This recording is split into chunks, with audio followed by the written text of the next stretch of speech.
Era aí, professor Maris França, aqui aula de filosofia, fundamentos da filosofia com a temática política, né? Já tinha gravado toda essa aula aqui do capítulo 19 todinho, quando eu fui fazer a edição e percebi que o áudio estava totalmente comprometido, aí tive que refazer tudo isso, colocando aqui em outra ferramenta também, mudando todo esse esquema aqui. Mas tudo bem, vamos lá. A aula de hoje está top, top, top. Se você acompanhou até aqui, fique até o final porque ela está muito boa. Eu vou dividir o capítulo 19 aí, a aula do terceiro ano aí.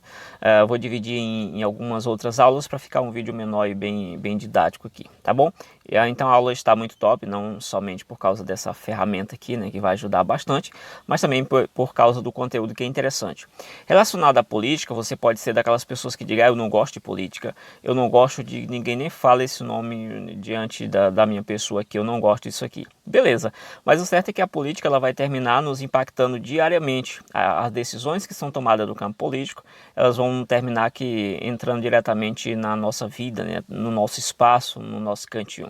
E aí existe aquela questão da política partidária, que a gente briga por causa de partido, existe também a questão da política em si, da politicagem, que é aquelas brigas bestas mesmo aí, aquelas coisas básicas, ralé, mas existe um conceito de política que a gente deve entender de onde que a sociedade se organizou. Porque quando a gente nasceu, a gente já encontrou aqui uma sociedade organizada. E aí a gente poderia aqui se perguntar, mas quem foi que decidiu que a sociedade deveria se organizar dessa forma, né? A gente tem representantes aí, a gente vota, né?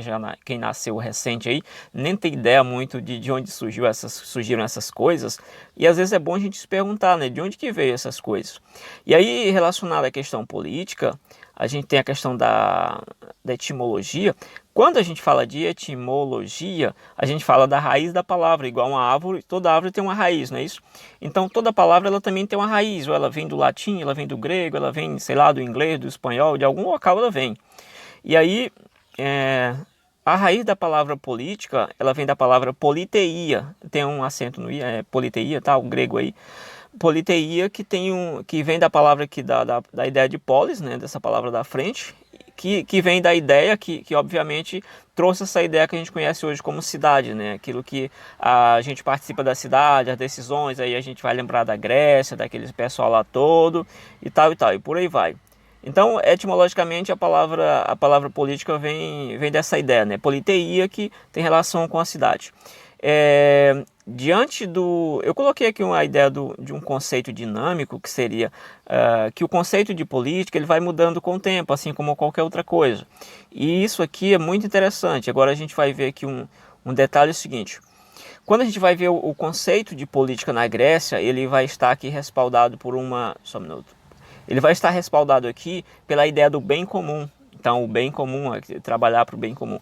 Eu vou falar disso aqui um pouquinho mais tarde em outro vídeo, né? Que seria basicamente que quando a gente observa a questão da Grécia, aí é onde surgiu a questão da democracia. Então, a gente vai falar disso aí em outro momento, mais aprofundado. Mas ali existia um certo grupo de pessoas que era considerado cidadã, que participavam das decisões. Então, a democracia, a política no sentido de o bem comum. A gente pegar um pensador grego aqui, por exemplo, Aristóteles vai falar do ser humano como sendo naturalmente um ser social, né, um ser gregário que vive em sociedade e tal, e um ser político, né? E aí quando a gente fala nessa ideia política, a gente vai compreender o que isso significa, na verdade, na prática, né? Na prática, o que isso aí vem a ser. Quando a gente pega aquele conceito, vou até deixar o conceito passando aqui, quando a gente pega o conceito grego, qual seria? A ideia do bem comum. E aí, segundo aqui na modernidade já, se a gente pegar esse autor aqui, Norberto Bobbio, que é um pensador italiano que parece que morreu agora em 2003, por aí assim, ou desapareceu, enfim. Ele é um pensador, um filósofo político ali, da área jurídica, entende muito de democracia, é um pensador excepcional, muito interessante as ideias dele aqui. E ele vai falar que nessa modernidade, né, ou seja, eu vou usar o termo modernidade aí já de 1700 para cá, tal, eu junto aí com a idade contemporânea, né, esse período mais contemporâneo, né, contemporaneidade e tal e tal. Mas enfim, só a título didático aqui, a gente vai observar que, segundo esse pensador, Norberto, ele vai dizer que o conceito que a gente tem de política hoje está incorporado àquela ideia que tinha lá da Grécia, né? Aquela ideia de bem comum, essa ideia conseguiu vir para cá, e só que hoje agregou-se a ideia de poder na política. Então essa ideia de poder é muito interessante.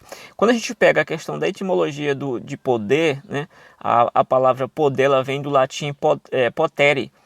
A ideia de potere é exatamente de alguém que é capaz de, ou ser capaz de. E aí quando a gente vai ver um pouquinho aqui que a política passa a ter essa noção de poder, incorporou além do bem comum, a ideia do bem comum dos gregos, também trouxe agora a ideia do poder. E a gente vai ver que a palavra poder vem do latim potere, que significa ser capaz de.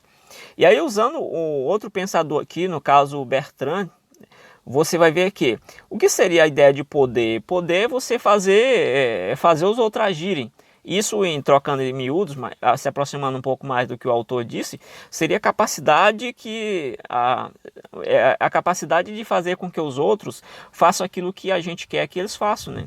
Então, o poder é isso. O poder é a capacidade de fazer com que alguma coisa seja feita. Quando a gente pensa em Deus, em divindade, ele sempre é alguém todo-poderoso, é alguém que tem todo o poder. Porque poder é exatamente isso, é não ter limite, né, entre aspas, não ter limite, e fazer com que as pessoas façam aquilo que você quer. Exercer a sua vontade, que a sua vontade ela esteja acima de tudo. Beleza? Então aqui é basicamente a ideia de poder, o conceito de poder dentro desses pensadores aqui, da etimologia, para que a gente vá entendendo até a gente adentrar um pouco mais nesse capítulo aqui, tá bom? Os tipos de poder, você tem alguns tipos de poder aqui, ó. O poder econômico. Então esses autores, por exemplo, aqui o Norberto fala muito, ele é um pensador que fala muito sobre essa questão dos intelectuais na sociedade e tal, ele vai também falar desse tipo de poder aqui. Aí, usando aqui ele, mas tem outros pensadores que falam sobre isso também, existe o poder econômico, né? Existem alguns poderes aqui, econômico, ideológico e o político, e aqui é a referência dele. O poder econômico, se o poder é a capacidade de fazer alguém realizar aquilo que você quer, você pode fazer isso por diversas áreas. Você pode fazer isso através de um poder econômico, através do poder ideológico, ou então através do poder político. O poder econômico, que a gente observa aqui, é aquele poder que exerce a sua força, obviamente quase sendo cacofônico aqui na expressão, mas é aquela estrutura que age na posse dos bens materiais. E a gente sabe que os bens materiais eles são necessários para a gente viver. A gente vive aí baseado nos bens materiais, a gente tem alguma coisa para consumir relacionado a isso aí.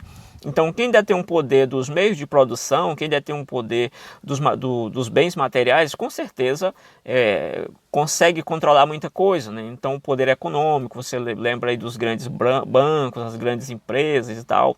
Enfim, os que controlam os bens materiais, os recursos, o poder, a riqueza, tudo isso. Isso é muito interessante, gente. Ó, a questão, existe o poder ideológico, esse poder ideológico ele atua diretamente na mente. Então, isso é algo muito importante, muito show de bola, porque quando a gente vai observar aqui, ó, isso aqui é show de bola. O poder ideológico, né, a gente lembra quase da palavra ideia, né, ideia, ideológico, tudo isso aí. Aí, quando a gente vai observar isso aqui, ele é um poder que atua diretamente sobre a mente.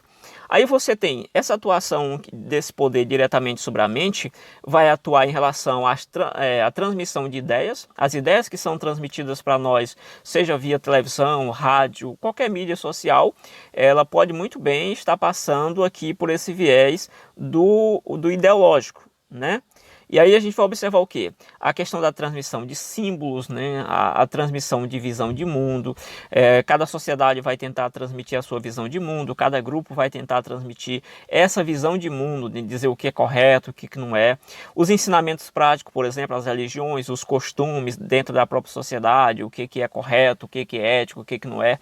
Tudo isso é feito através, principalmente, aí desse poder ideológico, né? O mundo das ideias. Todo mundo discute, briga e raciocina, tentando apresentar a melhor ideia para que assim consiga realmente dominar aquela visão de mundo, dominar aquela parada, como se diz. E aí você tem os ensinamentos práticos, como é um controle da mente. Então você vai controlar as ideias, você vai apresentar símbolos, o que seriam corretos ali, o que é bonito, o que é feio, o que é isso, o que é ridículo. Você vai classificar muita coisa ali e isso vai induzindo alguém a seguir aquele padrão. esse pensamento aqui, esse poder intelectual, na verdade ideológico, é exatamente o que caracteriza os intelectuais. Então, o Norberto fala uma coisa, o Norberto, o pensador que eu estou citando aí, um pensador italiano, ele fala muito dessa questão dos intelectuais. Os intelectuais, os grandes pensadores, os professores, os que pensam, os filósofos, blá blá blá, N pessoas que você tem aqui. Então, quando você observa esses pensadores, eles têm algo em comum, que é eles participam desse poder ideológico, através da cultura, através de outros mecanismos aí.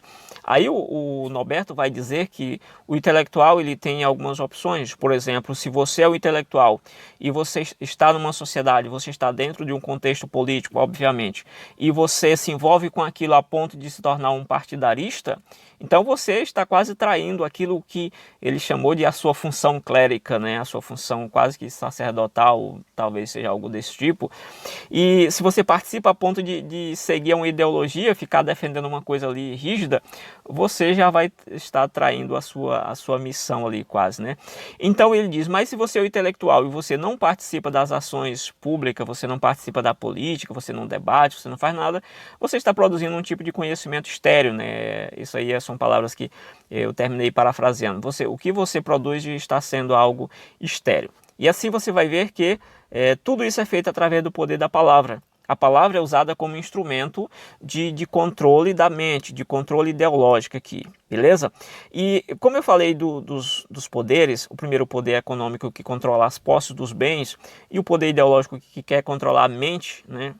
Lembra que bens não são corpos, não, a mente também não é corpo.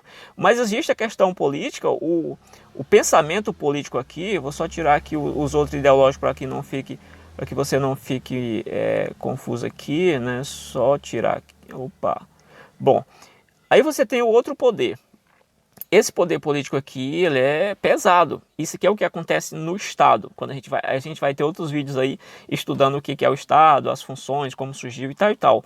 Mas desde já, para quem sabe o que é o Estado, né, toda essa força aqui nos cerca, esse monstro aqui, que um pensador chamou de o Leviatã, né, Thomas Hobbes, o grande Leviatã, fazendo uma associação ao texto de Jó, né, no capítulo 39, 30, 40, por ali assim, fazendo uma referência àquele monstro. O certo é que esse poder ele vai ser visto através das instituições do próprio Estado. Todas as instituições do Estado, a questão jurídica, esse poder vai estar sendo manifesto. Ele se manifesta através dessas áreas aí. Esse poder ele tem um recurso extremo. Então, se ele não conseguir de um jeito, ele vai conseguir de outro. E o recurso extremo desse poder é exatamente esse aqui, a guerra.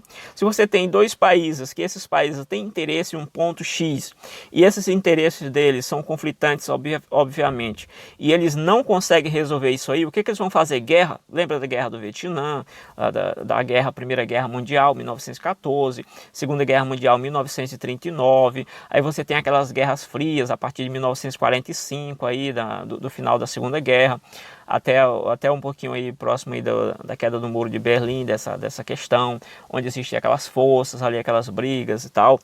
Então, esse aqui é o poder político. O poder político é aquele que exerce a força de qualquer jeito. E ele tem o uso da força. Esse poder, o poder econômico, tem a força do recurso, a força dos bens. Tem. O poder ideológico tem a força da palavra, mas de certa forma a palavra, né, diz que a palavra ela não teria o poder de matar o corpo, né? Questões psicológicas é outra questão, né? A palavra é muito pesada, ela vai destruindo a pessoa. Mas nesse sentido aqui que eu quero usar essa metáfora, essa comparação, você vê que a palavra, ela só tenta lhe convencer, ela não tenta lhe amarrar os braços ou lhe surrar, fazer alguma coisa, não. E aí no poder político, você vê que esse poder político, ele tem o uso da força. Então, através do uso da força, eles querem condicionar. Seria condicionar, eu terminei aqui errando aqui essa palavra aqui, mas seria condicionar comportamentos. Condicionar comportamento é quando você usa, por exemplo, nesse momento que a gente está vivendo, o Estado, através da sua força política, a força que ele tem, ele usa essa força para dizer para você, olha, não saia de casa. Se você sair de casa, você vai para onde aqui, ó? questão jurídica, você vai ser processado, você pode ser preso através da força, você pode ser um monte de coisa aí realmente, entendeu? Então, quando essas ações do Estado, elas são vistas como sendo pertencente ao bem comum, ou seja, é bom para todo mundo. Então, quando o indivíduo sozinho tenta descumprir isso aí, ele vai realmente sentir o peso da força do Estado. E o Estado, através desse poder político, ele tenta condicionar os comportamentos de todas as pessoas. E aqui você vê claramente que, através desse uso da força, né, um exemplo, a polícia mesmo, a polícia usa a força, né, talvez até um guarda de trânsito um pouco menos ali, mas usa algum tipo de força, talvez possa usar algum tipo de força para tentar um segurança ali, né, armado com alguma coisa, já coloca ali um tipo de medo ali, uma força tal. Aqui você tem outra questão, seria... Enquanto o poder ideológico ele tenta controlar a mente, ele busca a questão da mente, né? Controlar essa mente, porque poder é a vontade, é exercer, fazer com que os outros exerçam aquilo que você quer que eles exerçam. Isso é poder. Então, por isso que o poder ideológico ele foca na mente. Então, se você já foi mudado a mente, você vai fazer aquilo. E outro poder, que é o poder político, ele não foca na mente, ele foca na questão do corpo. É um controle pelo corpo. Você vai ser preso, lá não é sua mente que está presa, é o seu corpo. Beleza? Então, beleza aqui. Ó. O poder sobre o corpo, e esse poder político, ele nunca é separado do poder militar. Se você observar, tanto em democracias como em ditaduras, o Estado sempre vai ter o poder militar ali próximo, né? Talvez não use tanto como na ditadura, na democracia, mas sempre vai ter aquela força do Estado devido a essa questão militar. Assim, o poder político nunca se separa do poder militar, né? Isso aqui porque esse poder realmente dá força para ele ali. Só para finalizar aqui a questão do que seria a política aqui, só para finalizar. A política seria uma atividade humana, né, que está relacionada aí à cidade, o Estado, a administração pública, o cidadão, como que o cidadão convive dentro dessa sociedade, como que ele participa, é a intenção da política aí, né? E aí você tem uma área da filosofia que estuda tudo isso, que seria a filosofia política. E aí essa filosofia política, ela vai se preocupar com isso aqui, ó. O poder, o que é o poder, como é que ele se desenvolve, como ele surge, como ele é distribuído, a questão do Estado, os regimes políticos que existem, as formas de governo e também a participação dos cidadãos. Beleza? Então, basicamente era isso, né? Eu queria chegar nesse finalzinho aqui com vocês, para que a gente realmente pudesse avançar um pouco mais, e no próximo vídeo eu vou estar falando necessariamente sobre o Estado. Então, se você gostou desse vídeo aqui, já deixa um joinha aí, deixa um comentário também, né? Qualquer dúvida que você tiver, deixa aí que a gente pode estar conversando sobre isso aí no comentário. Também relacionado ao vídeo no aplicativo, no site oficial também da escola aí, você pode deixar o comentário dizendo o que você achou do vídeo, em que isso lhe ajudou, de que forma isso lhe ajudou para compreender um pouco melhor o tema. Se você gostou, se não, deixa o seu comentário aí, tá bom? Basicamente é isso, acho que até o próximo vídeo aí, onde a gente vai estar falando sobre Estado. Até o próximo vídeo, galera. Fui, professor Márcio aqui, aula do terceiro ano aí. Valeu, fui.